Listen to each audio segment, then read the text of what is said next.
जून 2025 में एबीएम के एग्जाम में एक चैप्टर ऐसा था मॉड्यूल सी से जहां पर 15 नंबर के क्वेश्चंस पूछे गए। किसी अटेम्प्ट में 10 नंबर से, किसी अटेम्प्ट में 15 नंबर के क्वेश्चन सिर्फ इसी सिंगल चैप्टर से पूछे गए हैं। और ये चैप्टर का नाम है insolvency and the bankruptcy code 2016। तो इंसॉल्वेंसी एंड बैंक्रप्सी कोड जो है कॉम्प्रिहेंसिव कंसोलिडेटेड लॉ है जो कि इंडिया में इंट्रोड्यूस किया गया था ताकि इंडिविजुअल्स, पार्टनरशिप फर्म्स, कंपनीज के जो भी केसेस हैं फॉर द इंसॉल्वेंसी या फिर बैंक्रप्सी से रिलेटेड जो केस हैं उनसे डील किया जा सके। मेन एम यही था कि जो प्रोसेस है उसको सिंप्लीफाई करना है और उसको स्पीडी करना है। That was the main case, right. Insolvency होता है एक फाइनेंशियल स्टेट जहां पर जो इंडिविजुअल है या एंटिटी है वो अपने डेप्ट को रीपे नहीं कर पा रहे जब वो ड्यू हो जाता है। और बैंक्रप्सी एक ऐसी स्टेज होती है, एक लीगल डिक्लेरेशन होती है इंसॉल्वेंसी से रिलेटेड ही। जब कोई पर्सन डिक्लेयर कर देता है कि वो पे नहीं कर पाएगा तो उसको बैंक्रप्ट कहा जाता है। It's a process of resolving the insolvency under the law, right. So that was the brief for the IBC 2016। तो इससे रिलेटेड जो मोस्ट इंपॉर्टेंट क्वेश्चंस हैं उनको हम स्टार्ट करेंगे और ये कंप्लीट सीरीज आपको कंप्लीट जो चैप्टर वाइज वीडियोस हैं, कॉम्प्रिहेंसिव वीडियोस मिल जाएंगी। साथ में आपको मिल जाएंगे video questions, mock test, mega test, case study videos, PDF notes, ये सब चीजें आपको मिलने वाली हैं सीआईबी के अर्ली बर्ड पैक में। तो अभी के अभी ज्वाइन कर लीजिए CIB early bird pack. You just need to write CIB early bird और उसे व्हाट्सएप कर देना इस नंबर के ऊपर, दैट इज 8360944207 के ऊपर, and will be sharing you all the details for it. चलिए स्टार्ट करते हैं आज का session. So the question number one, it says which action is strictly prohibited during the moratorium period under CIRP and what is the purpose behind this restriction? Creditors can enforce security only if COC agrees to balance interest. Asset transfers, legal proceedings, and the recoveries are halted to protect the asset value during the resolution. Debtors may sell assets under the NCLT supervision to maximize proceeds. Only operational creditors are allowed to file suits, ensuring their protection. So, which one is going to be the correct answer for this? जल्दी से जल्दी answer कीजिएगा। What is going to be the correct answer for this? देखिए एक simple सा fund आपको बताता हूं कि मॉरेटोरियम जो होता है ना, that is basically defined under section 14 of IBC. Section 14 के तहत जो मॉरेटोरियम है वो लगाया जाता है। एंड ये मॉरेटोरियम जो होता है वो सभी लीगल एक्शंस को, रिकवरीज को, एसेट ट्रांसफर्स को रोक देता है ताकि जो डेप्टर का एस्टेट है, यानी कि डेप्टर की जो भी जमा पूंजी है, डेप्टर के जो भी एसेट्स हैं उनको प्रिजर्व किया जा सके, राइट। सो जो ऑप्शन ए है यहाँ पर दैट इज एब्सोल्युटली रॉन्ग कि क्रेडिटर्स एनफोर्स करते हैं सिक्योरिटीज को एंड जो कमेटी ऑफ क्रेडिटर्स है अगर अग्री करती है तो वो कर सकते हैं, ऐसा कुछ भी नहीं है, right. Option B here is the correct answer because asset transfer, legal proceedings, recoveries are halted to protect asset value during the resolution. ये बिल्कुल सही है। So option B is actually the correct answer, ठीक है जी। बाकी option C and option D जो है those are also not the correct answer. Simple language में जाने तो जो मॉरिटोरियम होता है वो एक फ्रीज पीरियड होता है जो कि एडजुडिकेटिंग अथॉरिटी यानी कि एनसीएलटी जो होती है वो बेसिकली इंसॉल्वेंसी एप्लीकेशन जब आती है ना एनसीएलटी के पास, नेशनल कंपनी लॉ ट्रिब्यूनल के पास, तो वो एक फ्रीज पीरियड लगा देते हैं जिसको मॉरिटोरियम कहा जाता है, जिसके दौरान कोई भी लीगल एक्शन, रिकवरी प्रोसीडिंग जो है वो नहीं हो सकते हैं, उनको प्रोहिबिट कर दिया जाता है, राइट। ये सिनेरियो होता है। मॉरेटोरियम की अगर ड्यूरेशन देखें तो जब भी एप्लीकेशन आपकी एडमिसेबल होती है एनसीएलटी के पास by the CIRP, by the NCLT, तो उसके केस में मॉरेटोरियम लागू हो जाएगा एंड वो एनफोर्स रहेगा जब तक सीआईआरपी का पीरियड एंड नहीं हो जाता, यानी कि 180 डेज तक चलेगा और उसको 90 डेज तक आगे एक्सटेंड कर सकते हैं, right. That is the case related to moratorium. चलिए अब नेक्स्ट क्वेश्चन पर चलते हैं। Question number 2, it says if the company's assets include machinery owned by another company on lease, how is this asset treated in the liquidation estate under the IBC? यानी कि company के asset में एक ऐसी machinery involve है, right, एक ऐसी machinery involve है which is actually owned by other company on lease, right, जो अदर कंपनी के द्वारा ओन्ड है, ऑन लीज है। इस तरह के एसेट को किस तरह से ट्रीट किया जाएगा लिक्विडेशन के टाइम पर, that we need to answer, right. So all the assets in possession are included in the liquidation state. Only intangible assets are excluded. Third party assets on lease are excluded as they are not owned by debtor, and only assets physically outside the premises are excluded. So which one is going to be the correct answer for this question? Kindly do post the answers at the earliest कि क्या answer यहाँ पर correct रहने वाला है. अच्छा, जैसे CIRP तो होता है ना, कॉर्पोरेट्स के लिए होता है, इसी तरह से एक प्रोसेस होता है PIRP का. A process is there which is PIRP या PPIRP कहते हैं, that is pre package insolvency resolution process. यानी कि MSMEs जो होते हैं उनके ऊपर एप्लीकेबल रहता है. तो एक बेसिकली काफी faster and semi informal resolution mode है, right.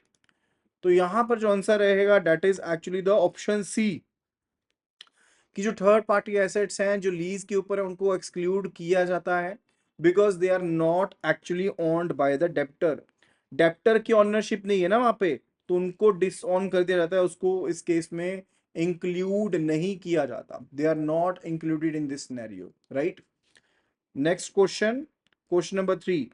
Which of the following entities is not regulated by the Insolvency Bankruptcy Board of India as per the IBC. तो आईबीसी के हिसाब से कौन से एंटिटीज हैं जो आईबीबीए के द्वारा रेगुलेटेड नहीं है? Insolvency professional entities, and further information utilities, insolvency professionals, asset reconstruction companies. देखो, इंसॉल्वेंसी प्रोफेशनल क्या होते हैं? Who are they? So these are the licence professionals जो कि रजिस्टर्ड होते हैं आईबीबीआई के पास.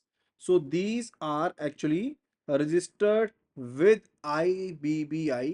एंड फर्दर ये किस में हेल्प करते हैं? ये इंसॉल्वेंसी रेजोल्यूशन में, लिक्विडेशन में, बैंक्रप्सी में, वॉलंटरी लिक्विडेशन में हेल्प करते हैं, जो भी आईबीसी के अंडर प्रोसेसेस आते हैं, राइट. सो ये CIRP को कंडक्ट करते हैं, ये IRP का काम कर, इंसॉल्वेंसी रेजोल्यूशन प्रोफेशनल का काम कर सकते हैं, रेजोल्यूशन प्रोफेशनल का काम कर सकते हैं, एंड आल्सो लिक्विडेटर का काम कर सकते हैं, right. So these are the different task which can be done by the insolvency professional entities, right. If we talk about the insolvency professional entities, तो उनके बारे में हो गया. Then it's related to the information utilities. अब information utilities होती हैं, ये सेंट्रलाइज्ड इलेक्ट्रॉनिक रिपोजिटरीज होती हैं जिनके पास डेप्टर का सारा फाइनेंशियल डाटा सबमिट होता है, इनके पास जमा होता है, राइट. ताकि ये डिफॉल्ट को इस्टेब्लिश कर पाए एंड इंसॉल्वेंसी प्रोसेस को सपोर्ट भी कर पाए. तो ये इन फाइनेंशियल इंफॉर्मेशन को एक्सेप्ट करते हैं एंड फर्दर ऑथेंटिकेशन होती है पार्टीज के द्वारा. जो भी डाटा होता है that is basically authenticated either by the debtors और क्रेडिटर्स, राइट. तो डाटा स्टोरेज का काम किनके पास होता है? वो यूटिलिटी के पास होता है, राइट. यानी कि इंसॉल्वेंस आपकी इंफॉर्मेशन यूटिलिटीज के पास होता है. If we talk about the asset reconstruction companies, right, अगर हम एसेट रिकंस्ट्रक्शन कंपनीज की बात करते हैं, देखो दो चीज होती है. मैंने यहाँ पर सबसे पहले जो चीज बताई ना, मैंने यहाँ पर पहले नंबर पर लिख दिया, ये बेसिकली इंसॉल्वेंसी प्रोफेशनल्स के साथ रिलेटेड है, राइट. रजिस्टर्ड विद आईबीबीआई के साथ ये रजिस्टर्ड होते हैं, मल्टीपल टास्क ये करते हैं. These can be acting as the insolvency resolution और लिक्विडेशन का काम कर सकते हैं, bankruptcy and voluntary liquidation process में हेल्प करते हैं. And if we talk about the asset reconstruction company, तो ARCs होती हैं, these are the financial institutions जो कि नॉन परफॉर्मिंग एसेट्स को बेसिकली क्या करती हैं? एक्वायर करती हैं बैंक से, फाइनेंशियल इंस्टीट्यूशन से, एंड उनको रिकवर करने का काम करती हैं थ्रू द रीस्ट्रक्चरिंग या फिर सेल के थ्रू रिकवर करने का काम करती हैं. ARC, that is a asset reconstruction company, ठीक है. अब if we talk about the particular ARC, तो क्या वो रजिस्टर्ड होती है आईबीबीआई के साथ? No, that is not registered. जो एसेट रिकंस्ट्रक्शन कंपनीज होती हैं, those are actually not registered, right. वो रजिस्टर्ड नहीं है किसके साथ? आईबीबीआई के साथ रजिस्टर्ड नहीं है. अगर मैं इंसॉल्वेंसी प्रोफेशनल एंटिटी की बात करता हूं, ठीक है, तो ये होती हैं फर्म्स लाइक LLP हो गया, कंपनीज हो गया, जो कि आईबीबीआई के साथ रजिस्टर्ड है, ताकि एक supporting infrastructure and professional platform provide करवा सके to the insolvency professional. That is the case only, right. ठीक है जी. सो ये तीनों रजिस्टर्ड होती हैं, but this is not registered. So accordingly हमने यही बताना था कि which is not regulated. So option D is the correct answer. Option D जो रहेगा that is going to be the correct answer for this question. ठीक है जी. Okay. तो एक चीज मैं आपको बताता हूँ, let's a case if we are talking about the insolvency resolution timeline for the corporate debtor, हम यहाँ पर टाइमलाइन की बात कर लेते हैं। In case of corporate debtor अगर बात करते हैं, सो लेट्स ए केस की 0th डे के ऊपर एप्लीकेशन फाइल होगी। ये आपने एप्लीकेशन को फाइल कर दिया यहाँ पर, एनसीएलटी में अपने फाइल कर दिया, and with in 14 days right admissible हो जाएगा टू द मैक्सिमम, ये एनसीएलटी के पास चला जाएगा विद इन 14 डेज, एनसीएलटी के पास यानी कि नेशनल कंपनी लॉ ट्रिब्यूनल के पास चला गया। Then after that within 14 days IRP को अपॉइंट किया जाएगा, that is insolvency resolution professional को यहाँ पर अपॉइंट किया जाएगा, ये भी प्लस 14 डेज के हिसाब से है। Then after that within 7 days जो भी क्लेम्स हैं सबमिशन ऑफ क्लेम्स किया जाएगा। After that it's related to the submission of the claims. फिर उसके बाद जो सीओसी है, कमेटी ऑफ क्रेडिटर्स है, उसको यहाँ पर कंस्टिट्यूट किया जाएगा राइट। 30 डेज के अंदर अंदर जब क्लेम सारे आ गए उसके बाद 30 दिन के अंदर अंदर आप जो कमेटी ऑफ क्रेडिटर्स है उसको कॉन्स्टिट्यूट करेंगे राइट। फिर विद इन 7 डेज जो सीओसी होता है इसने रेजोल्यूशन प्लान को डिसाइड करना होता है। Within 7 days further resolution plan is to be further decided right. And जो रेजोल्यूशन प्लान होता है फिर आगे उसको सबमिट करना होता है within 180 days. Within 180 days जो भी रेजोल्यूशन प्लान है टोटल स्कीम के चलते चलते 180 डेज के अंदर अंदर आपने रेजोल्यूशन प्लान को सबमिट करना होता है राइट उसको। एंड फर्दर इसको एक्सटेंड किया जा सकता है 90 डेज के साथ। लिक्विडेशन लेट्स से 270 डेज हो गए, या तो प्लान रिजेक्ट हो गया या फिर प्लान एक्सेप्ट ही नहीं हुआ, ठीक है, तो फिर आफ्टर 270 डेज जो लिक्विडेशन का प्रोसेस है वो स्टार्ट हो जाएगा, ठीक है। ये टाइमलाइन रहती है related to the IBC in case of the corporate debtor if we are talking about. So repeat कर देता हूँ, काफी इंपॉर्टेंट है ये टाइमलाइन राइट। तो सबसे पहले 0th डे के ऊपर क्या होएगा, एप्लीकेशन जो है वो यहाँ पर सबमिट की जाएगी, फाइल की जाएगी एनसीएलटी के पास right. And further within 14 days thereafter वो एप्लीकेशन या तो एनसीएलटी की तरह एक्सेप्ट हो जाएगी या फिर वो रिजेक्ट हो जाएगी राइट, ये चीज हो जाएगी। अब जब एक बार आपकी एप्लीकेशन सबमिट हो चुकी है एनसीएलटी के पास राइट ऑन एडमिशन, मॉरेटोरियम जो है वो लग जाएगा, पब्लिक अनाउंसमेंट कर दी जाएगी एंड आईआरपी को यानी कि इंटरिम जो रेजोल्यूशन प्रोफेशनल उनको अपॉइंट कर लिया जाएगा। एंड फर्दर पब्लिक अनाउंसमेंट होने के बाद विद इन 3 डेज 2 न्यूज़पेपर में पब्लिश करना होता है। एंड आप क्लेम्स लेने शुरू कर दोगे इन्वेस्ट क्रेडिटर्स की तरफ से, कोई भी क्लेम पेंडिंग है with proof of claim right, POC submit करना पड़ेगा। And with in 14 days further जब ये आईआरपी बैठ चुके हैं तो ये 14 डेज के अंदर अंदर ये वेरिफिकेशन ऑफ क्लेम कर लेंगे, कलेक्शन ऑफ क्लेम कर लेंगे राइट। एंड उसके बाद within 23 days we can say like 7 दिन और निकल जाएंगे टोटल उसके बाद। एंड फिर जो कमेटी ऑफ क्रेडिटर्स है उसको फॉर्म कर लिया जाएगा। एंड विद इन 30 डेज जो सीओसी है वो अपनी पहली मीटिंग कर लेगी एंड ये आईआरपी को बेसिकली रिप्लेस कर सकते हैं, रिजेक्ट कर सकते हैं या फिर उसको रेजोल्यूशन प्रोफेशनल के साथ चेंज कर सकते हैं। एंड फर्दर रेजोल्यूशन स्टेज के ऊपर क्या करना पड़ेगा, एक इंफॉर्मेशन मेमोरेंडम जो होगा that is to be ready, उसको रेडी करना पड़ेगा। जो रेजोल्यूशन प्रोफेशनल होगा ना, जो भी पर्सन रेजोल्यूशन प्रोफेशनल है, let's say within 60 to 75 days 60 to 75 days का जब टाइम पीरियड चल रहा होगा उस टाइम के दौरान जो आईएम है जिसको हम इंफॉर्मेशन मेमोरेंडम कहते हैं that is to be prepared. और ये कौन प्रिपेयर करेगा, रेजोल्यूशन प्रोफेशनल इस इंफॉर्मेशन मेमोरेंडम को तैयार करेगा। एंड इवेल्यूशन मैट्रिक्स जो होगी ईएम जिसको कहते हैं उसको तैयार करेगा। एंड ये इनवाइट करेगा एक्सप्रेशन ऑफ इंटरेस्ट को, ईओआई को, एक्सप्रेशन ऑफ इंटरेस्ट को इनवाइट करेगा from the perspective resolution applicants. अब बाय द 105th डेट यानी कि 105th डे तक जो एलिजिबल एप्लीकेंट्स हैं उनको बेसिकली क्या कर दिया जाएगा, फाइनलाइज कर दिया जाएगा स्क्रीनिंग करने के बाद, एक्सप्रेशन ऑफ इंटरेस्ट के बाद। एंड फर्दर इशू किया जाएगा request for resolution plan. Request for resolution plan is basically on the 105th day right, ये चीज होगी है। एंड 135वें दिन तक, उसके बाद 135वें दिन तक जो पर्टिकुलर रेजोल्यूशन प्लान है वो सबमिट होंगे। 165th डे तक जो भी प्लान होंगे 135th डे के बाद अप टू 165th डे जो सीओसी है, कमेटी ऑफ क्रेडिटर है, वो रेजोल्यूशन प्लान को फाइनलाइज करेगी। जो रेजोल्यूशन प्रोफेशनल होगा वो प्लान्स को, एलिजिबल प्लान्स को सबमिट करेगा सीओसी के पास। सीओसी जो होगी वो बेस्ट प्लान के ऊपर वोट करेगी एंड 66% वोटिंग शेयर चाहिए होगा अप्रूवल पर्पज के लिए। 180th डे तक जो अप्रूव्ड प्लान होगा that is to be submitted to the NCLT, that is very much important. 180 day तक जो अप्रूव्ड प्लान होगा वो नेशनल कंपनी लॉ ट्रिब्यूनल के पास सबमिट करना पड़ेगा। एक्सटेंशन भी दी जा सकती है, मैक्सिमम 90 डेज की और एक्सटेंशन दी जा सकती है। एंड जो कोई भी प्लान रहेगा that must be approved by the CoC by 66% of the vote and must be submitted to the NCLT in between. And in case अगर कोई प्लान फेल हो जाता है या अप्रूव नहीं होता है, फिर लिक्विडेशन स्टार्ट हो जाएगी, राइट। सो ये पूरा का पूरा प्रोसेस चलता है। After that it's related to the question number 4. When can the pre-packaged insolvency resolution process, that is PPIRP या PIRP जिसको कहते हैं, उसको इनिशिएट किया जा सकता है? And how does this differ from the threshold and the initiation of CIRP? तो ये थ्रेशोल्ड से किस तरह से डिफरेंट है एंड इनिशिएशन ऑफ CIRP से किस तरह से डिफरेंट है, उसके बारे में हमने बताना है। So only if the debt is above 1 crore and by any creditor. For all the corporate debtors, if shareholders approve. For MSMEs with default up to rupees 1 crore.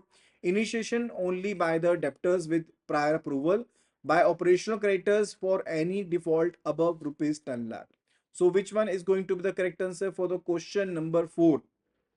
The correct answer here is option C. That is for MSME. ये MSME के लिए होता है। देखो pre package जो एक insolvency resolution process है, that is for the MSMEs जिनका डिफॉल्ट 1 करोड़ रुपए तक का है। एंड ये किसके द्वारा इनिशिएट किया जाएगा? इनिशिएट किया जाएगा डेप्टर के द्वारा, अप्रूवल के साथ डेप्टर के द्वारा इनिशिएट किया जाएगा, राइट। ये चीज क्लियर है। सो एक बात को ध्यान में रखना कि जो कोई भी corporate debtor which are classified as the MSME as per the MSME act 2006, right, वो बेसिकली अलाउड है कि वो इसमें पार्टिसिपेट कर सकते हैं। And minimum default threshold 10 lakh का हो एंड उससे ज्यादा का हो, they will be eligible for this case. And for the this won't be available for a company जो ऑलरेडी सीआईआरपी को गो थ्रू कर चुकी है, राइट, तो उसके लिए अवेलेबल नहीं रहेगा। या फिर उसने पीपीआईआरपी को या सीआईआरपी को कंप्लीट किया हो पिछले 3 साल में, तो पीपीआईआरपी अवेलेबल नहीं होगा। ध्यान में रखनी चीज, right. And 66% of the unrelated financial creditors ने बेसिकली अप्रूवल दिया हो अप्लाई करने से पहले, तभी ये अप्लाई होगा। ये चीज क्लियर है। अब टाइम बाउंड प्रोसेस होता है, it must be completed with in 90 days, 45 days तक और एक्सटेंड कर सकते हैं। एंड जो कोई भी रेजोल्यूशन प्लान होगा बिफोर द एनसीएलटी एडमिशन, ठीक है, वो प्रिपेयर करना पड़ेगा। यानी कि एनसीएलटी में केस जाने से पहले आपको एक रेजोल्यूशन प्लान पहले से ही चाहिए रहेगा। एंड प्लान जो होगा it must be approved by 66% of the financial creditors, जो भी फाइनेंशियल क्रेडिटर्स हैं, कमिटी ऑफ क्रेडिटर्स हैं, उनके द्वारा अप्रूव होना चाहिए, then only it will be applicable, right. And PPIRP CIRP की तरह ही बेसिकली टर्मिनेट भी हो सकता है। अब मान लो अगर आप प्लान को सबमिट नहीं करते हो विद इन 90 डेज पीरियड, या फिर जो प्लान है वो सीओसी उसको रिजेक्ट कर देती है, या फिर प्लान को एनसीएलटी रिजेक्ट कर देती है, या फिर सीओसी वोटिंग जो होती है टर्मिनेशन के लिए हो जाती है, 66% वोटर कहते हैं टर्मिनेट ही करना है, हमने तो लिक्विडेशन करनी है, राइट। तो उसके केस में ये भी टर्मिनेट हो जाएगा, या तो फिर लिक्विडेट हो जाएगा या फिर आप सीआईआरपी के लिए अप्लाई कर सकते हो। तो अगर पीआईआरपी फेल हुआ, देखो अगर PIRP फेल हो गया लेट्स से ये, तो फेल होने के बाद क्या होगा? या तो होगी लिक्विडेशन, या तो लिक्विडेशन हो जाएगी, या फिर one can apply for the CIRP, corporate insolvency resolution plan के लिए, या फिर अप्लाई करेंगे, right. So this will be done. चलिए अभी नेक्स्ट क्वेश्चन पर चलते हैं। Question number 5 it says which section of the IBC disqualifies willful defaulters, undischarged insolvents and certain convicted persons from being resolution applicants, and why? Section 14 to ensure time bound resolution, section 29A to prevent misuse and ensure only credible applicants can revive the debtor, section 53 to ensure proper priority in distribution, section 12A to allow withdrawal of cases. So which of the following will be the correct answer in this case? देखो section 29A जो है ना, वो basically किसके बारे में बताता है? Related to ineligibilities to protect the process from who basically contributed to distress, right. तो उससे प्रोटेक्ट करना, उनके बारे में बताता है, राइट। सो ऑप्शन बी जो है that will be the correct answer. Question number 5 option B will be the correct answer. So जो मेन एम है 29A का, वो यही था कि जो विलफुल डिफॉल्टर्स हैं जो अनडिस्चार्ज्ड इंसॉल्वेंट्स हैं या जो करेक्टेड पार्टीज हैं वो सीआईआरपी प्रोसेस का मिसयूज ना करें कि वो कंपनी का गेन ले लें eight discounted value, right? Now after that it's related to the question number 6. It says, how does the formation and the composition of the committee of creditors influence the resolution process in CIRP? So COC includes what? It includes all employees and determines voting.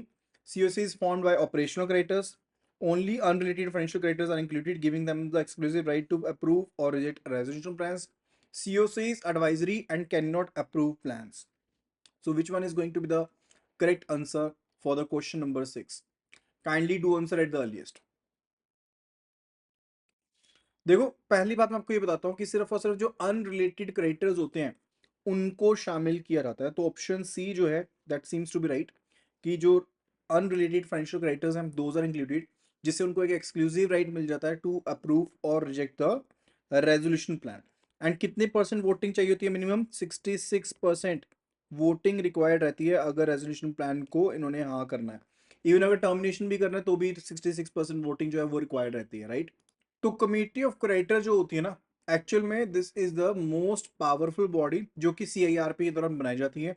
और इसमें जो financial creditors होते हैं those are the part of it. Financial creditors जो होंगे वो इसका part बनते हैं एंड ये की डिसीजंस लेते हैं। सो टाइप ऑफ क्रेडिटर्स कौन से रहेंगे? इसमें फाइनेंशियल क्रेडिटर्स होते हैं एंड उनका वोटिंग राइट जो होता है वो उनके अमाउंट ऑफ क्लेम के बेस के ऊपर होता है। ऑपरेशनल क्रेडिटर क्या इनका पार्ट होता है? नहीं होते। Operational creditors are not the part of it, लेकिन वो मीटिंग्स को अटेंड कर सकते हैं अगर एग्रीगेट ड्यूज उनके 10% या उससे ज्यादा, right? Even related parties cannot be the part of जो आपके सीओसी उसका पार्ट नहीं बन सकते। जो होम बायर अलॉटीज है, लेट्स से होम बाय करना था, आप अलॉटी हो, तो you basically do represent a authorised representative, तो you can be part of the COC, otherwise not, right? And क्या क्या फंक्शन किए जाते हैं? फर्स्ट ऑफ ऑल जो आईआरपी है यानी कि इंटरिम रेजोल्यूशन प्रोफेशनल है, या फिर जो आरपी है, right, replacing the IRP with RP, resolution professional के साथ आपने चेंज करना है, वो बेसिकली कामकाज कौन करेगा? वो भी काम सीओसी करती है। अच्छा, रेजोल्यूशन प्लान जो बनता है, रेजोल्यूशन प्लान जो बनता है उसको अप्रूव करने का काम भी किसका है? वो भी सीओसी का है। लिक्विडेशन को डिसाइड करने का काम, if anyone want to decide the liquidation, that liquidation deciding factor is also with the COC. let's say अगर आपने CIRP को एक्सटेंड करना है, एक्सटेंडिंग द CIRP, राइट, तो वो भी कौन डिसीजन लेगा? वो भी आप COC लेती है। अगर CIRP को विड्रॉल करना है तो वो भी COC लेती है। एंड हाँ, एक चीज आपको बता दूं यहाँ पे कि if the CIRP is to be withdrawal, CIRP को विड्रॉ अगर करना होता है तो उसके केस में 90% वोटिंग चाहिए, तब उसे विड्रॉ किया जा सकता है, तब सीआईआरपी विड्रॉ होगी, अदरवाइज नो, राइट? एंड इसी तरह से अगर आपने जो भी कॉस्ट है आईआरपी की, आरपी की, उसको अप्रूव करना है, वो प्रोसेस भी सीओसी करता है, राइट? वो प्रोसेस भी सीओसी ही करेगा। क्लियर है चीज? So that was actually the case. After that it's related to question number 7. What is the purpose of the waterfall mechanism under section 53 of the IBC distributing the liquidation proceeds, and who ranks just above the equity shareholders in the priority order? Government dues, and equity shareholders come last. Operational creditors, unsecured creditors. Which one will be the right answer for this? जल्दी से जल्दी answer कीजिएगा। तो देखो जब भी हम hierarchical distribution system की बात करते हैं ना, तो इसमें क्या होता है? प्रायोरिटी मिल जाती है कि किसको सबसे पहले पैसा मिलेगा, राइट? यानी कि जो भी एसेट्स आपके रियलाइज होंगे, लेट्स से ये सभी एसेट्स हैं और इनको किए रियलाइज, इनके पैसे, अब कैसे इनकी डिस्ट्रीब्यूशन की जाएगी उसके बारे में। तो एक ट्रांसपेरेंट मेथड होना चाहिए, लीगली अप्रूव्ड मेथड होना चाहिए जिसके थ्रू पैसे जो है वो सभी को मिलेंगे, राइट? तो इस पे सबसे पहले जो कॉस्ट कवर की जाती है ना, वो कवर की जाती है जो भी आपके इंसॉल्वेंसी रेजोल्यूशन प्रोसेस की कॉस्ट है। इंसॉल्वेंसी जो भी रेजोल्यूशन प्रोसेस हुआ है उसकी जो भी कॉस्ट है, सबसे पहले तो उसको कवर किया जाता है, उसकी प्रायोरिटी सबसे ऊपर है। उसके बाद सेकंड नंबर पर आते हैं जो भी आपके सिक्योर्ड क्रेडिटर्स हैं, सिक्योर्ड क्रेडिटर्स के जो भी ड्यूज हैं, प्लस जो वर्कमैन के ड्यूज हैं, यानी कि जो कामकाज कर रहे थे वहां पे, ठीक है, उनके ड्यूज हैं लास्ट 24 मंथ्स के, वो उनको पैसे पे किए जाएंगे। फर्दर थर्ड पर आता है एम्प्लॉय ड्यूज, यानी कि अदर देन वर्कमैन अगर कोई ड्यूज होते हैं, एंड एम्प्लॉय के केस में 12 महीने के ड्यूज होते हैं वो पे किए जाते हैं, वर्कमैन के केस में 24 महीने के ड्यूज होते हैं, उनको कवर किया जाता है, राइट। एंड उसके बाद फोर्थ पायदान पर आते हैं अनसिक्योर्ड फाइनेंशियल क्रेडिटर्स, यानी कि जो अनसिक्योर्ड लैंडिंग जिन्होंने कर रखी है वो फोर्थ पर आते हैं। फिफ्थ पर आती है गवर्नमेंट ड्यूज, जो भी गवर्नमेंट ड्यूज हैं, लाइक स्टेचुटरी ड्यूज हैं 2 साल तक की, राइट, पिछले 2 साल तक के जो भी स्टेचुटरी ड्यूज हैं, एंड फर्दर जो भी रिमेनिंग सिक्योर्ड क्रेडिटर्स हैं, जिन्होंने बेसिकली जो सिक्योरिटी इंटरेस्ट नहीं जता पाए लेकिन सिक्योर्ड है आपके, ठीक है, उनको भी बेसिकली रखा गया फिफ्थ नंबर के ऊपर। तो सिक्योर्ड क्रेडिटर भी इसमें शामिल है, जो सिक्योरिटी के बिना थे, विदाउट सिक्योरिटी कह लो, जिन्होंने सिक्योरिटी इंटरेस्ट नहीं दिया था पहले, उनके बिना थे, राइट। एंड फर्दर कह लो उसके बाद आगे अदर क्रेडिटर्स, अगर इसके अलावा कोई और क्रेडिटर्स आते हैं, जैसे लेट्स से ऑपरेशनल क्रेडिटर हैं कोई, राइट, तो वो सिक्स्थ पायदान पर आएंगे। देन फिर आते हैं शेयर होल्डर्स या पार्टनर्स, शेयर होल्डर्स या फिर जो पार्टनर्स हैं, उनका जो पैसा मिलना है वो आता है बिल्कुल सेवंथ पायदान के ऊपर। So this is a waterfall criteria, यानी कि वाटरफॉल जो मैकेनिज्म है, राइट, वो होता है। सो यहाँ पर क्वेश्चन में क्या पूछा गया है, क्वेश्चन में पूछा गया है who ranks just above the equity share holders in the priority order. Equity share holder से ऊपर कौन रहेगा, question number 7 it is the government dues and equity share holders come at the last point, right, वो last point के ऊपर आते हैं, ठीक है जी। तो ऑप्शन बी जो है that is the correct answer. Question number 8 पर आते हैं, it says which report must the liquidator must submit to the NCLT within 75 days from the start of liquidation, and what is the primary content in it? Final report of on dissolution, sale report with realization values, asset memorandum only, preliminary report covering capital structure, asset liabilities and the operational challenges, right? So which one is the right answer in this case? देखो जो liquidator होता है वो कई तरह की report भेजता है, like one report is a preliminary report, एक रिपोर्ट होती है प्रीलिमिनरी रिपोर्ट होती है, राइट। सेकंड जो रिपोर्ट टाइप है वो है asset memorandum, asset memorandum report, right. Third जो होती है वो होती है progress report, that is the progress report, right. Further इसके अलावा होती है सेल रिपोर्ट होती है, one it is a sale report. And fifth report जो होती है that is a final report before the dissolution, final report before the dissolution. यहां पर बात की गई है कि which report must be submitted to the liquidator, must the liquidator submit it to the NCLT within 75 days from the start of liquidation। तो primary content कौन से रहते हैं उसके वो भी बताना है। तो एज पर द रेगुलेशन 13, तो विद इन 75 डेज जो रिपोर्ट भेजनी होती है ना, that is a preliminary report, वो होती है प्रीलिमिनरी रिपोर्ट होती है। एंड फर्दर उसमें मेन पर्पज रहता है कि इनिशियल स्टेटस बताना होता है, एसेट लाइबिलिटी का क्या स्टेटस है, लिक्विडेशन स्ट्रेटेजी क्या है, एंड फर्दर उसके कंटेंट होते हैं कैपिटल स्ट्रक्चर क्या है, एसेट लाइबिलिटी का एस्टिमेट क्या है, प्रपोज प्लान क्या रहेगा लिक्विडेशन का, कॉस्ट एंड टाइमलाइन एस्टिमेट क्या रहेंगे, वो सब चीजें इसमें शामिल रहती हैं, right. So option D is the correct answer for this question, option D will be the correct answer। and if we are talking about the asset memorandum, तो एसेट मेमोरेंडम भी आपके पास बेसिक रिपोर्ट रहती है, and this is as per the regulation 34। And asset memorandum के बाद आपके पास क्या रहता है, एक 75 डेज के अंदर अंदर ही भेजनी होती है, लिक्विडेशन के अंदर अंदर, along with the preliminary report ये भेजी जाती है, राइट। ये वैल्यूएशन बताती है आपको on based upon the list of the all the assets over there. If we talk about the progress report, तो प्रोग्रेस रिपोर्ट जो होती है वो 15 दिन के हिसाब से भेजनी होती है, like with in 15 days after the end of the quarter, with in 15 days after the end of the quarter in which the liquidation starts, right. तो वो रिपोर्ट भेजनी होती है, आपको अपडेट करना पड़ता है एनसीएलटी को related to the progress of the liquidation. If we are talking about the sale report, तो सेल रिपोर्ट जैसे ही आप कोई एसेट को बेचोगे उसके बाद सेल रिपोर्ट भेजनी होती है। फाइनल रिपोर्ट की बात करें, अगर आपकी लिक्विडेशन कंप्लीट हो गई है तो एक फाइनल समरी भेजनी होती है। इसके अलावा एक और रिपोर्ट होती है, that is a stake holders consultation committee minutes, right. अगर आपने स्टेक होल्डर कंसल्टेशन कमेटी बनाई थी कोई, ठीक है, CIRP के प्रोसेस के तहत, उसके जो मिनट्स हैं तो वो आपको भेजने पड़ेंगे, राइट। जब भी मीटिंग होगी उसके बाद आपको मीटिंग्स भेजने पड़ेंगे एनसीएलटी के पास, राइट। उसके बाद बात आती है क्वेश्चन नंबर 9 के बारे में। Question number 9 it says why is the information memorandum shared with the potential resolution applicants during the CIRP and what is the legal significance? Only for NCLT record keeping, for auditors to verify accounts, for operational creditors to prepare claims, to give bidders a complete fair view of the company's financial position, enabling informed competitive resolution plans, right? So which one would be the right answer for this question? जल्दी से जल्दी answer post कीजिएगा। Question number 9 it is.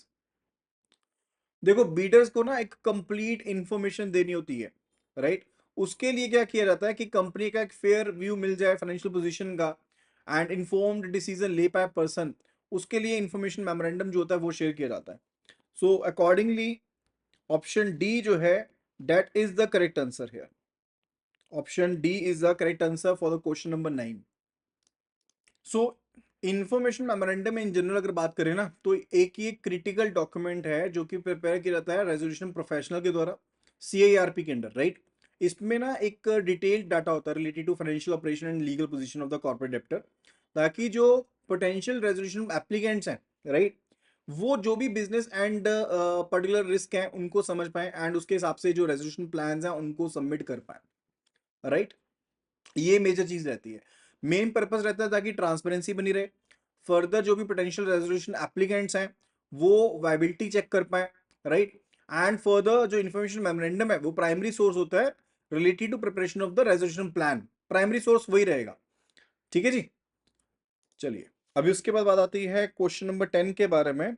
It says during liquidation the stakeholders consultation committee is formed for what purpose and how is its advice treated by the liquidator? So SCC gives non-binding advice on sales professionals and strategies. The liquidator retains discretion but must record reasons if advice is not followed. SCC can veto all liquidator actions. SCC decides distribution of proceeds. SCC supervises all the reports to the NCLT. अभी मैंने आपको बताया ना कि जो liquidator होता है उसको एससीसी के यानी कि स्टेक होल्डर्स कंसल्टेशन कमेटी के जो मिनट्स होते हैं वो फॉरवर्ड करने पड़ते हैं, किसके पास? एनसीएलटी के पास फॉरवर्ड करने पड़ते हैं, राइट। लेकिन मेन पर्पस क्या होता है एंड उसकी एडवाइस को कैसे डील किया जाएगा उसके बारे में पढ़ते हैं अभी। सो एससीसी की जब भी बात आती है ना एक चीज को ध्यान रखना है कि एक कंसल्टेटिव बॉडी है एंड इसे बनाने वाला कौन है?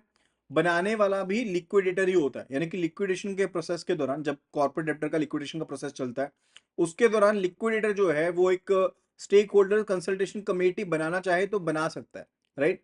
इसके साथ क्या होता है कि जो भी रिप्रेजेंटेटिव्स हैं जो डिफरेंट डिफरेंट कैटेगरीज के स्टेक होल्डर्स हैं वो बेसिकली आपस में इकट्ठे होते हैं ताकि वो लिक्विडेटर को हेल्प आउट कर पाए so as to take the key decisions. यही मेन पर्पस है कि कंसल्टेटिव सपोर्ट मिल जाएगी एंड फर्दर लिक्विडेशन की वैल्यू जो रहेगी वो ज्यादा मैक्सिमाइज हो सकती है, फेयर वैल्यू हो सकती है, ट्रांसपेरेंट हो सकती है एंड फर्दर जो ट्रांसपेरेंसी है डिसीजन मेकिंग में वो ज्यादा बेटर बनती है। And who is going to constitute, कौन कंस्टिट्यूट करेगा? लिक्विडेटर कंस्टिट्यूट करता है एससीसी को, यानी कि स्टेक होल्डर्स कंसल्टेशन कमेटी को बनाने वाला लिक्विडेटर होता है। एंड जब लिक्विडेशन कमेंसमेंट होती है यानी कि जब एलसीडी, एक टर्म यूज की जाती है इसमें, LCD that is liquidation consultation date, right. तो liquidation not consultation, liquidation commencement date, तो एलसीडी के बाद विद इन 60 डेज इसे फॉर्म किया जा सकता है। सो बेसिस क्या रहता है? स्टेक होल्डर्स की जो लिस्ट प्रिपेयर की गई थी उसके हिसाब से जो एससीसी है उसको प्रिपेयर किया जा सकता है। तो इसमें secured creditors, unsecured financial creditors, operational creditors, government authorities, shareholders या partners, those can be the part of it, वो इसका पार्ट बन सकते हैं, राइट। सो आंसर जो रहेगा for the question number 10 that is clearly option A, that SEC gives non-binding advice on sales, professionals, and strategies. The liquidator retains the discretion but must record the reasons if advice is not followed, right? So answer is option A. Now after that, let's move to the question number 11. It says, if CIRP is not resolved within 330 days, what must occur as per the code? तो क्या होना चाहिए अगर CIRP जो होता है वो resolve होता है, जो आपके पास कॉर्पोरेट इंसॉल्वेंसी रेजोल्यूशन प्लान है, if that is not resolve maximum within 330 days, तो what should it be happening in that scenario? So देखो, इनिशियली जो टाइम पीरियड होता है सीआईआरपी का, डेट इज 180 डेज। 90 डेज का एक्सटेंशन मिल सकता है अगर कोई ग्रांट मिलती है एक्सटेंशन से रिलेटेड, या फिर उसके अलावा कुछ टाइम होता है लीगल प्रोसीडिंग से रिलेटेड, लेट्स से कोई लिटिगेशन या स्टे ऑर्डर मिल गया उसके हिसाब से हो सकता है। एंड अगर सीआईआरपी का प्रोसेस कंप्लीट नहीं हुआ एज पर द कोर्ट या फिर सुप्रीम कोर्ट की रूलिंग के हिसाब से, if the CIRP process is not completed within the process within the period of 330 days, तो कंपनी को मैंडेटरीली लिक्विडेट करना पड़ेगा। मैंडेटरीली लिक्विडेट करना पड़ेगा, that is very much required in that scenario. तो उसके हिसाब से ये the debtor is given an indefinite extension, no this is not the case. NCLT suspend कर देती है, नहीं। Company must be liquidated with the liquidator appointed to dispose of the assets as per the court. Absolutely correct answer, option C is the right answer for this case. मैंने आपको already बताया था, देखो initial जो CIRP था वो basically कितना है, 180 डेज का। तो ये मत सोचो कि ये 180 डेज आपने बताया था अब आप 330 दिन कह रहे हो, ऐसा कुछ नहीं है। 90 डेज का मिल गया एक्सटेंशन, हुए 270 डेज। इसके अलावा मान लो कोई स्टे ऑर्डर आ गया या कोई लीगल डिले हो गया, उसको मिलाकर के टोटल 330 डेज है। उसको मिलाकर के टोटल 330 डेज है। यानी कि किसी भी हालत में अगर 330 दिन तक कोई भी निवारण नहीं हुआ, राइट, तो उसके केस में क्या रहेगा, ये लिक्विडेशन हो जाएगी कंपनी की। Company must be liquidated in that scenario, वो लिक्विडेट करनी पड़ेगी। ठीक है। Then it's related to question number 12। It says what is the unique advantage of PIRP over the CIRP for MSMEs in terms of management and business continuity? Creditors always take control, the debtor remains in possession. Debtor in possession model, maintaining business continuity with less disruption and faster resolution. NCLT directly manages the company. Liquidation is automatic if plan is not approved, right? So what one is going to be the correct answer? देखो simple सी बात है, in the case of PIRP, right, pre package जो एक insolvency resolution plan है for the MSMEs, उसके case में debtor जो रहता है वो पोजेशन में रहता है। Debtor is in possession that scenario. तो जैसे हमने पढ़ा अभी तक, हमने सीओसी के बारे में पढ़ा। अब सीआईआरपी केस में तो क्रेडिटर का मेन कंट्रोल रहता है, तो सीओसी चलाती है उसको। लेकिन पीआईआरपी की केस में डेप्टर इन पोजेशन मॉडल रहता है। In that scenario debtor in possession model is there. If we talk about the management control, तो वो एग्जिस्टिंग प्रमोटर्स के पास, मैनेजमेंट के पास रहता है पीआईआरपी के केस में। लेकिन सीआईआरपी के केस में वो रेजोल्यूशन प्रोफेशनल, आईआरपी यानी कि इंटरिम रेजोल्यूशन प्रोफेशनल के पास चला जाएगा, या आरपी के पास चला जाएगा जिसको सीओसी अपॉइंट करेगी या एनसीएलटी अपॉइंट करेगी, राइट। तो मॉडल की बात करें इन case of CIRP, it is creditor in control model. तो यहां पर क्रेडिटर इन कंट्रोल यानी कि सीआईसी मॉडल चलता है। और इन केस ऑफ द पीआईआरपी जो डेप्टर इन कंट्रोल मॉडल है वो यहां पर कामकाज करता है। एंड जो पीआईआरपी उसके केस में बिजनेस चलता रहता है, एग्जिस्टिंग लीडरशिप के अंदर कोई डिसरप्शन नहीं आती है। लेकिन इन केस ऑफ सीआईआरपी डिसरप्शन हो जाती है क्योंकि मैनेजमेंट चेंज होगी, अनसर्टेनिटी बन गई, राइट। एंड पीआईआरपी काफी ज्यादा फास्ट है जबकि सीआईआरपी इतना फास्ट नहीं है। स्टेक होल्डर का कॉन्फिडेंस की बात करें तो कॉन्फिडेंस ड्रॉप हो जाता है in case of the CIRP, लेकिन पीआईआरपी के केस में ऐसा नहीं होता है क्योंकि इंप्लॉयज, कस्टमर्स, वेंडर्स कॉन्फिडेंट रहते हैं ऑपरेशनल कंटिन्यूटी की वजह से, राइट।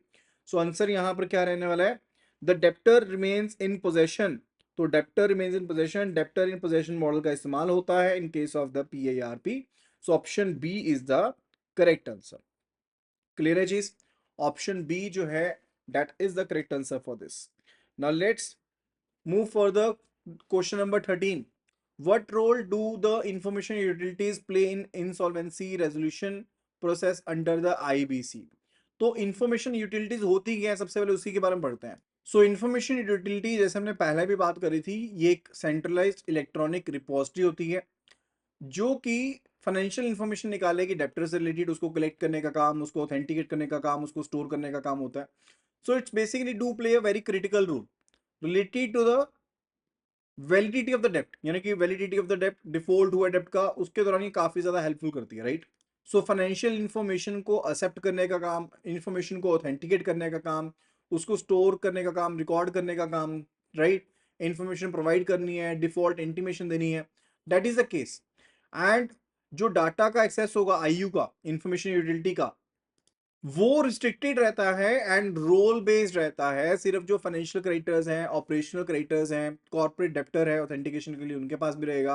रेजोल्यूशन प्रोफेशनल के पास एक्सेस रहता है, जो भी एडजुडिकेटिंग अथॉरिटी है यानी कि एनसीएलटी है या जो रेगुलेटर्स हैं जिनको ऑथराइज किया गया उनके पास एक्सेस रहता है इंफॉर्मेशन का, राइट। तो आंसर क्या रहेगा क्वेश्चन नंबर 13 से related?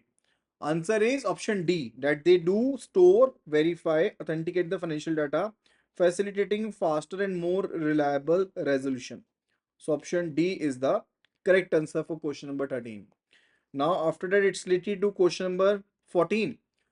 So question number 14 says which of the following best describes preferential transactions as defined in the IBC and why must they be avoided or reversed during insolvency?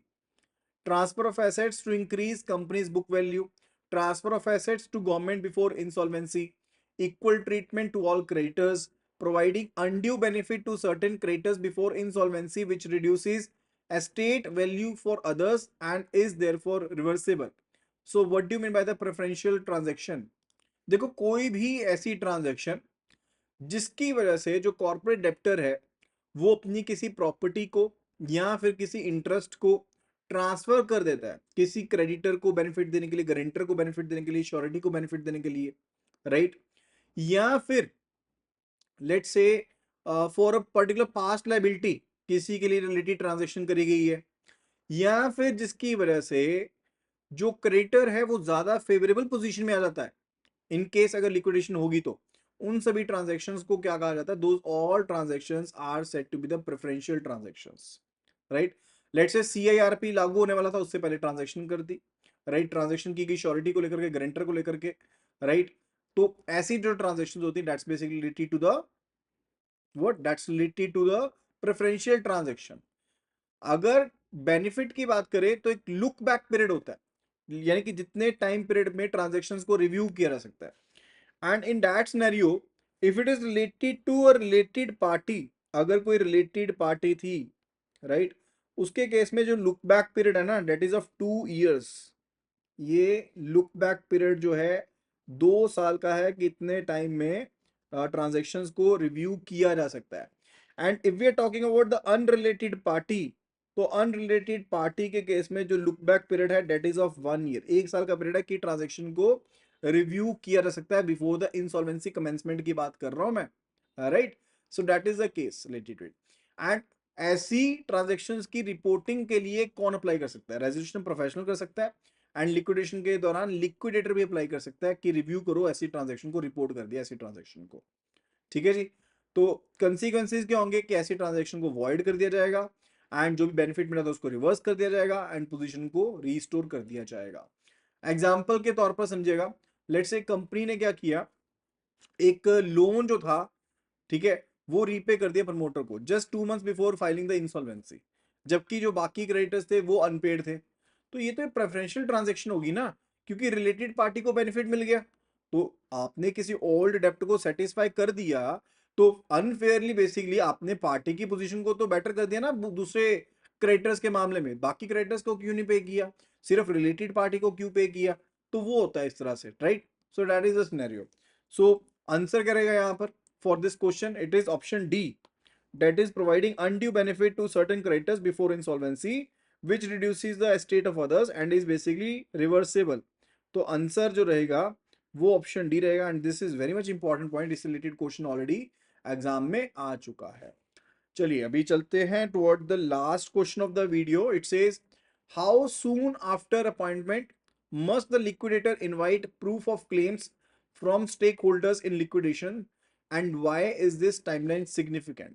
30 days, 5 days, and prompt notice ensures all claims are quickly admitted and asset distribution is not delayed 60 days or 90 days। So simple सा फंडा है कि जब भी CIRP का process या liquidation का process initiate होता है ना तो क्रेडिटर्स अपने क्लेम्स को सबमिट कर देते हैं रिलेटेड टू जो कॉर्पोरेट डेब्टर्स उन्होंने पैसा लेना था, सपोर्टिंग डॉक्यूमेंट सबमिट कर देते हैं एंड उसी को हम क्या कहते हैं, उसी को हम कहते हैं प्रूफ ऑफ क्लेम्स या पीओसी। तो इसके साथ जो रेजोल्यूशन प्रोफेशनल है या इंटरिम रेजोल्यूशन प्रोफेशनल है या फिर लिक्विडेटर जो होता है वो डेप्ट को वेरीफाई कर पाता है, वो लिस्ट ऑफ क्रेडिटर्स को प्रिपेयर करता है एंड उसी के बाद जो सीओसी होती है लाइक कमिटी ऑफ क्रेडिटर्स होती है उसको फॉर्म किया जाता है, right. That is the main thing only. And who can submit the claims? जो फाइनेंशियल क्रेडिटर्स हैं, ऑपरेशनल क्रेडिटर्स हैं, वर्कमैन हैं, एम्प्लॉयज हैं, जो ऑथराइज्ड रिप्रेजेंटेटिव्स हैं, स्टेक होल्डर्स हैं, ठीक है, वो सभी बेसिकली फॉरवर्ड कर सकते हैं, जो भी उनके क्लेम्स उनको सबमिट कर सकते हैं। सपोर्टिंग डॉक्यूमेंट देने पड़ेंगे, लाइक लोन एग्रीमेंट हो सकता है, अकाउंट स्टेटमेंट, एफिडेविट, कॉरेस्पॉन्डेंस हो सकती है कोई, या बैंक स्टेटमेंट हो सकती है। And what is the time limit for submission? It is 14 days, right? 14 days, like generally 14 days रहती है from the public announcement made by the IRP और लिक्विडेटर की आपको सबमिट करना पड़ेगा। लेट क्लेम्स भी एक्सेप्टेबल हो सकते हैं बेस्ड ऑन द डिस्क्रिप्शन, लेकिन मस्ट बी जस्टिफाइड, जस्टिफाई करना पड़ेगा कि क्यों लेट हुए हैं अभी आपने जो क्लेम दिए हैं वो लेट क्यों है। एंड जो क्लेम किए जाएंगे आईआरपी के पास, आरपी के पास, अंडर द सीएआरपी, या फिर लिक्विडेशन के तहत लिक्विडेटर के पास अपने क्लेम भेजे हैं, तो यहाँ तो क्लेम पूरे के पूरे एक्सेप्ट हो जाएंगे या पार्शली एक्सेप्ट हो जाएंगे, या फिर क्लेम्स को रिजेक्ट कर दिया जाएगा। वहां पर रीजन देना पड़ेगा कि क्यों रिजेक्ट किया गया इस पर्टिकुलर क्लेम को, राइट? एंड इन केस कोई क्रेडिटर चाहता है वो अपने क्लेम को मॉडिफाई करना चाहता है, रिवाइज करना चाहता है, तो रिवाइज भी कर सकता है अगर एडिशनल डॉक्यूमेंट अवेलेबल है तो, राइट? तो देसी तब कब तक अलाउड है कि आप मॉडिफाई कर सकते हो अपने क्लेम को? लेट से पहले आपने कहा कि 1 करोड़ लेना है, बाद में आप कह रहे हो 1.5 करोड़ लेना है, तो 1.5 करोड़ से रिलेटेड कब तक कह सकते हो? जब तक रेजोल्यूशन प्लान अप्रूव नहीं हो जाता या फिर लिक्विडेशन कंप्लीट नहीं हो जाती, व्हाट्सएवर द प्रोसेस है। लाइक अगर सीआईआरपी का प्रोसेस है तो रेजोल्यूशन प्लान तक है, अगर लिक्विडेशन चल रही है तो लिक्विडेशन कंप्लीट नहीं है, तब तक आप अपने प्रूफ को अगर अपडेट करना चाहो, मॉडिफाई करना चाहो तो वो कर सकते हो। That can be done, right? तो यहां पर जो क्वेश्चन पूछा गया, how soon after the appointment must the liquidator invite, तो 5 दिन के अंदर अंदर जो लिक्विडेटर है वो मंगवा लेता है। ठीक है, टाइम पीरियड की बात करो कि 14 डेज का टाइम पीरियड दिया जाता है, लेकिन 5 दिन के अंदर अंदर जो लिक्विडेटर होता है आफ्टर द अपॉइंटमेंट वो मंगवा लेता है कि प्रूफ ऑफ क्लेम भेजो। एंड ये इसलिए इंपॉर्टेंट है क्योंकि अगर आप क्विकली एडमिट करते हो क्लेम्स को, राइट, तो उसकी वजह से एसेट डिस्ट्रीब्यूशन जो होगी वो डिले नहीं होगी, राइट? सो ऑप्शन जो बी है that is a correct answer. ठीक है जी, यहां तक के सभी पॉइंट्स आई होप कि आपको क्लियर हो गए होंगे। तो एक कंप्लीट सॉल्यूशन अवेलेबल है, that is a CAIIB early bird pack.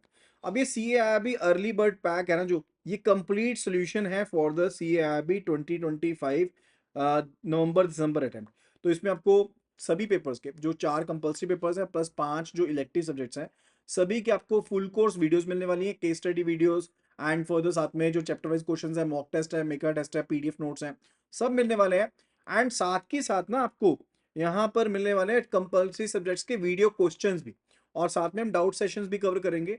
And उसके लिए लिंक आपको पैक के अंदर ही मिलेगा जहां से आप डाउट सबमिट कर सकते हो। सो काफी ज्यादा बेनिफिशियल रहने वाला पूरा का पूरा पैक, तो जल्दी से जल्दी एनरोल कर लो। वैसे इस पैक की जो कॉस्ट है that is 3999 plus internet handling fees रहती है 2.75%, तो राउंड अबाउट 4100 के अराउंड का कोर्स पड़ता है ये।